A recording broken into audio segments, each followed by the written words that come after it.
बहुत समय पहले की बात है। किसी जंगल में एक बूढ़ा बगुला रहा करता था। बगुला इतना कमजोर हो चुका था कि अब उसे शिकार करने में भी बहुत समस्या उठानी पड़ती थी। उसी जंगल में रानो चिड़िया अपने दोस्तों के साथ रहती थी।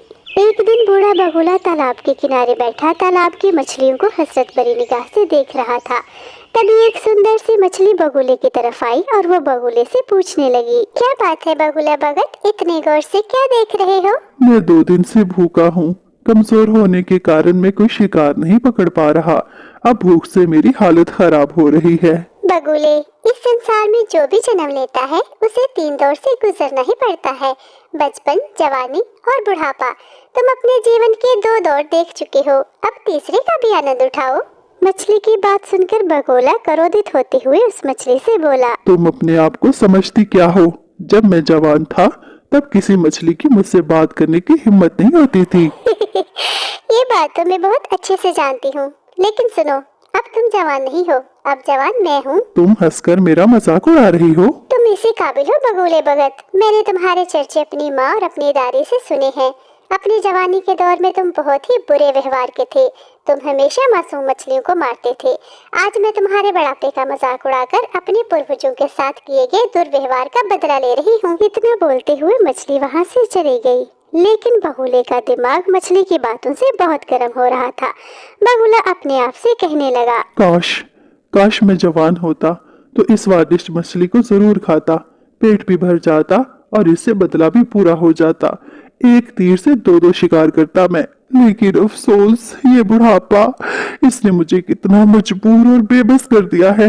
ये बुढ़ापा मुझ पर क्यों आया? तालाब की दूसरी तरफ बैठा बंटी कबूतर, जो रानो चिड़िया का बहुत अच्छा दोस्त था, वो मछली और बगुले की सारी बातें सुन लेता है। वो तेजी से उड़ते हुए अपने दोस्त रानो चिड़िया के पास जाता है। रानो, मैं अभी अभी एक बूढ़े बगुले की बातें सुनकर आया हूँ। उसकी बातें सुनकर मुझे तो बुढ़ापे से बहुत डर लगने लगा है। बंटी कबूतर, मैं आपकी बात समझी नहीं। आप कहना क्या चाह रहे हैं? किसकी बातें सुनकर आए हैं आप? रानू चिड़िया, आज मैंने तालाब के किनारे एक बूढ़े बगुले को देखा। बुढ़ापे की वजह से वो इतना कमजोर हो चुका है कि वो अपने लिए शिकार भी नहीं कर पा रहा। वो एक मछली को बता रहा था कि वो 2 दिन से भूखा है और भूख से उसकी हालत खराब हो रही है। लेकिन वो मछली तो उसके बुढ़ापे का मजाक उड़ा रही थी। बंटी कबूतर, ये सब कुछ सुनकर मुझे तो बहुत दुख हो रहा है। कल जब हम बूढ़े हो जाएंगे तो क्या हमारा भी यही हाल होगा? रानो चिड़िया, यही सोचकर तो मैं चिंतित हो रहा हूँ। बंटी कबूतर की बातों से परेशान होते हुए रानो चिड़िया अपने दोस्त हरिया तोते से कहने लगी, हरिया तोते, आपने सुना ना बंटी कबूतर क्या कह रहा है?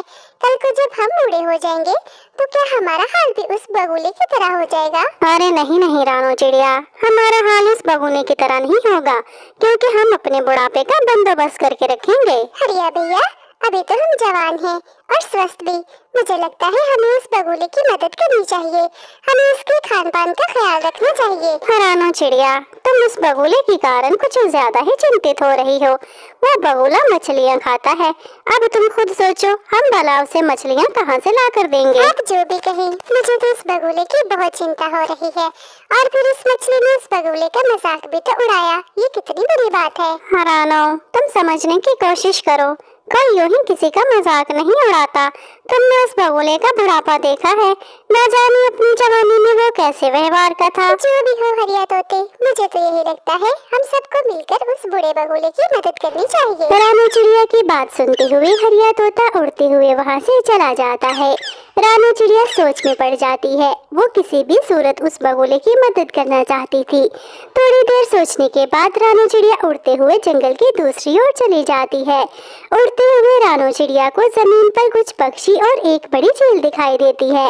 रानो चिड़िया उड़ते हुए उनकी तरफ चली जाती है। ये झील तो मुझे हमारे जंगल की मालूम नहीं होती, लेकिन इसके पास पक्षियों की बहुत भीड़ लगी हुई है। जाकर पता करना होगा कि क्या चल रहा है। उड़ती हुई रानो चिड़िया चील और पक्षियों के पास चली जाती है। कालू कौवे, ये चील हमारे जंगल की तो मालूम नहीं होती और इसके पास पक्षियों की भीड़ भी लगी है। आखिर बात क्या है? रानू चिड़िया, ये चील जिसे तुम देख रही हो ये कोई मामूली चील नहीं है, बल्कि ये जादुई शक्तियों वाली चील है। और ये पक्षियों की भीड़ जो इसके आसपास है, ये सब पक्षी इसके पास अपनी कोई ना कोई समस्या लेकर आए हैं। ये सब पक्षियों की समस्या का हल तुरंत निकाल देती है। वैसे कालू कौवे, आपकी बात सुनकर मुझे बहुत हैरत हुई है। आप तो बहुत चतुर पक्षी हैं, लेकिन फिर भी आप इस पाखंडी चील की बातों में आ गए। रानू चिड़िया, ऐसे मत बोलो, ये कोई पाखंडी चील नहीं है। मैं बता तो रहा हूँ, ये जादुई शक्तियों वाली चील है। अगर तुम्हें मुझ पर विश्वास नहीं तो खुद बात करके देख लो। रानू चिड़िया की बात से चील क्रोधित होते हुए रानू चिड़िया से कहती है, सुनो छोटी चिड़िया, मैं कोई पाखंडी चील नहीं हूँ। मुझ में सचमुच बहुत सारी जादुई शक्तियाँ हैं। अगर तुम्हें मुझ पर विश्वास नहीं तो तुम अपनी समस्या बताओ, मैं अभी उसका हल निकाल देती हूँ। तो ठीक है, आपकी सच्चाई अभी सब पक्षियों के सामने आ जाएगी। जादुई चील, हमारे जंगल में एक बूढ़ा बगुला है। बुढ़ापे और कमजोरी के कारण वो अपने खाने के लिए शिकार भी नहीं कर पाता। अगर आपके पास सच में जादुई शक्तियाँ हैं, तो क्या आप उस बूढ़े बगुले को जवान कर सकते हैं? रानू चिड़िया, बचपन, जवानी और फिर बुढ़ापा, ये सब प्रकृति के नियम है और हमें प्रकृति के नियमों के खिलाफ नहीं जाना चाहिए। जो एक बार बूढ़ा हो चुका है उसे बूढ़ा ही रहने दो। अरे तुम साफ साफ क्यों नहीं कहती तुम एक पाखंडी चील हो? मुझे तो पहले ही शक था कि तुम्हारे पास कोई जादुई शक्तियाँ नहीं है। रानू चिड़िया, मुझे लगता है तुम प्रकृति के नियमों को समझती नहीं हो। मैं उस बगुले को बूढ़े से जवान कर देती हूँ, लेकिन याद रखना तुम्हें अपने किए पर बहुत पछतावा होगा। रानू चिड़िया की बातों से क्रोधित होते हुए चील अपनी जादुई शक्ति से रानू चिड़िया को एक जादुई बीज देती है। ये लो रानू चिड़िया, ये एक जादुई बीज है। इसे तुम उस बूढ़े बगुले को खिला देना। ये जादुई बीज खाते ही वो बूढ़ा बगुला फिर से जवान हो जाएगा और तुम्हें भी मेरी जादुई शक्तियों पर विश्वास आ जाएगा। फिर रानू चिड़िया उस जादुई बीज को लेकर बूढ़े बगुले की तरफ चली जाती है। बगुला तालाब के किनारे बैठा रो रहा था। बूढ़े बगुले, जब मुझे कबूतर ने आपके बारे में बताया तो मुझे सुनकर बहुत बुरा लगा कि तालाब की मछलियाँ आपका मजाक उड़ाती हैं। ये जादुई दाना है, आप इसे खा लें। इसको खाते ही आप चमत्कारी तौर से फिर से जवान बगुले बन जाओगे। रानू चिड़िया, मुझे तो अपने कानों पर विश्वास नहीं हो रहा। क्या मैं फिर से जवान हो सकता हूँ? ये तो कोई चमत्कार ही होगा मेरे लिए। फिर बगुला जैसे ही उस जादुई बीज को खाता है वो पहले की तरह स्वस्थ और जवान दिखने लगता है। रानू चिड़िया ये सब देखकर चील की जादुई शक्तियों पर विश्वास कर लेती है। तुम बहुत अच्छी हो रानू चिड़िया, तुम्हारा बहुत बहुत धन्यवाद। इस जादुई बीज की वजह से मुझे नया जीवन मिल गया है, वरना बुढ़ापे और कमजोरी की वजह से मैं तो मरने ही वाला था। बगुले भाई, आपको स्वस्थ और जवान देखकर मुझे भी बहुत खुशी हो रही है, लेकिन मेरी एक बात याद रखना, कभी भी अपनी ताकत का गलत इस्तेमाल नहीं करना। ऐसा कहते हुए रानू चिड़िया वहाँ से चली जाती है और घमंडी बगुला जल्दी से तालाब में जाकर मछलियाँ ढूंढने लगता है। अरे ये कमबख्त बगुला फिर से जवान कैसे हो गया? लगता है अब ये तालाब छोड़कर भागना पड़ेगा, वरना ये तो मुझे भी खा जाएगा। ऐसा कहते हुए वो सुंदर सी मछली तालाब के अंदर चली जाती है और बगुला एक के बाद एक सारी मछलियों को खा रहा था। दूसरी तरफ बंटी कबूतर के घोंसले में उसका छोटा सा बेटा बैठकर खाना खाने में लगा हुआ था। बेटा, और कितना खाओगे? अब बस भी करो। आप जानते भी हो मुझे आपको उड़ना सिखाना है। अगर ज्यादा खाना खा लोगे तो फिर उड़ नहीं पाओगे। पापा जी, मैं उड़ सकता हूँ। मैं ज्यादा खाना खा लूँ तो भी मैं उड़ सकता हूँ। चलें, अब आप मुझे पूरे जंगल की सैर करवा कर लाएं। फिर कबूतर अपने बेटे को उड़ना सिखाने के लिए जंगल में ले जाता है। वो जंगल में हर तरफ अपने बेटे को उड़ना सिखा रहा था। दूसरी तरफ जवान बगुले ने सारा दिन तालाब की मछलियों की खूब दावत उड़ाई। जिन मछलियों का स्वाद बगुले को अच्छा नहीं लगा था, उन्हें मारकर बगुले ने तालाब से बाहर फेंक दिया। तभी अचानक कबूतर अपने बेटे के साथ उड़ता हुआ बगुले की तरफ आ जाता है। अरे बगुला भाई, ये क्या हुआ? ये तो हमारे तालाब की मछलियाँ हैं, लेकिन इनको किसने मारा है? मुझे तो इस सब के बारे में कुछ भी पता नहीं। मैं जब सुबह तालाब पर आया तो ये मछलियाँ पहले ही यहाँ मरी हुई थी। मुझे तो लगता है ये किसी बीमारी के कारण मर गई हैं। मछलियों का ऐसा बुरा हाल देखकर मुझे बहुत दुख हो रहा है। काश मैं इन मछलियों को कोई मदद कर पाता।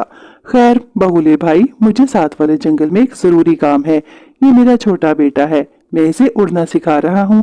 क्या आप इसे थोड़ी देर अपने पास रखोगे ताकि मैं जल्दी से अपना जरूरी काम करके आ जाऊँ? बंटी दोस्त, ये भी कोई पूछने की बात है? तुम बेफिक्र होकर जाओ, मैं तुम्हारे बेटे का बहुत अच्छे से ख्याल रखूंगा। फिर कबूतर जरूरी काम के लिए वहाँ से चला जाता है। कबूतर के जाते ही बगुला कबूतर के बेटे को बहुत गौर से देखने लगता है। सच तो ये था कि उसकी नीयत खराब हो चुकी थी। बगुला मन ही मन सोचता है, जब मैं जवान था तो मैं कबूतरों के बच्चे बहुत शौक से खाया करता था। इनका मांस तो सच में बहुत लजीज होता है। खैर कोई बात नहीं, अभी तो मैं जवान हो गया हूँ, तो मैं इस लजीज मांस को अभी खा लेता हूँ। बगुले अंकल, आप मुझे इतने गौर से क्यों देख रहे हैं? लगता है आपने कभी कोई इतना क्यूट बच्चा नहीं देखा। मैं तो फुल ऑफ क्यूटनेस हूँ। हाँ, तुम तो सच में बहुत क्यूट हो, इसीलिए तो मैं तुम्हें खाने लगा हूँ। तुम्हें खाकर मैं भी क्यूट क्यूट हो जाऊंगा। बगुले की बात सुनकर कबूतर का बेटा बहुत डर जाता है। वो वहाँ से भागने की कोशिश करता है, लेकिन बगुला उसके सर पर वार करके उसे खा जाता है। दूसरी तरफ कबूतर भी अपना जरूरी काम करके वापस आ जाता है। बगुले भाई, मेरा बेटा कहाँ है? मुझे वो कहीं भी दिखाई नहीं दे रहा। तुम्हारा बेटा तो बहुत शरारती है, वो खेलते खेलते दूर निकल गया। मैंने तो उसे बहुत आवाजें दी कि वापिस आ जाओ, लेकिन वो है कि उसने मेरी एक नहीं सुनी। नहीं नहीं, मेरा बेटा ऐसा नहीं है। मेरे साथ मजाक न करो बगुले भाई, मुझे जल्दी बताओ मेरा बेटा कहाँ है? मेरा मन बहुत विचलित हो रहा है। अरे बता तो रहा हूँ, वो खेलते खेलते घने जंगल की तरफ चला गया है। जाओ, जाकर उसे ढूंढ लो। बगुले की बात सुनकर कबूतर बहुत दुखी हो जाता है। तभी तालाब से एक मछली निकलकर बंटी कबूतर के पास आती है। बंटी कबूतर, तुम्हारा बेटा घने जंगल की तरफ नहीं गया, बल्कि ये जालिम बगुला उसे खा गया है। तालाब की ये सारी मछलियाँ भी इस जालिम बगुले ने मारी हैं। ये तुमने क्या किया बगुले? तुमने मेरे बेटे को खा लिया। मैंने तुम्हारी सहायता करके बहुत बड़ी गलती कर दी। तुम बूढ़े ही रहते तो अच्छा था। हाँ हाँ, मैंने तुम्हारे बेटे को खाया है। मुझे तुम्हारे बेटे का मांस बहुत लजीज लग रहा था। तुमसे जो हो सकता है कर लो। मैं जवान हूँ और ताकतवर भी, अब कोई भी मेरा मुकाबला नहीं कर सकता। बगुला रोता हुआ रानू चिड़िया के पास चला जाता है। रानो, वो बगुला बहुत बुरा है। वो बूढ़ा ही रहता तो अच्छा था, उसने मेरे बेटे को खा लिया। बंटी भैया, मुझे आपके बेटे का सुनकर बहुत दुख हुआ। उस चील ने ठीक ही कहा था, हमें प्रकृति के नियमों में छेड़छाड़ नहीं करनी चाहिए।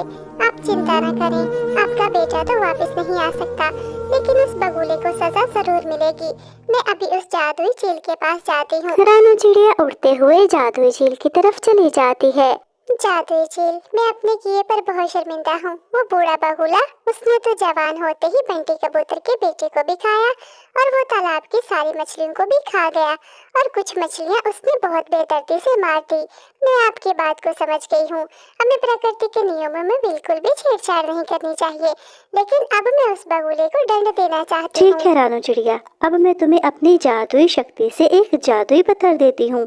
तुम्हें उस पत्थर को बगुले के सर पर मारना होगा। वो पत्थर जैसे ही बगुले के सर पर लगेगा, वो पहले की तरह कमजोर और बूढ़ा हो जाएगा। इस तरह से उसे अपने किए की सजा मिल जाएगी। फिर चील रानू चिड़िया को एक जादुई पत्थर देती है, जिसे रानू चिड़िया बगुले के सर पर मार देती है।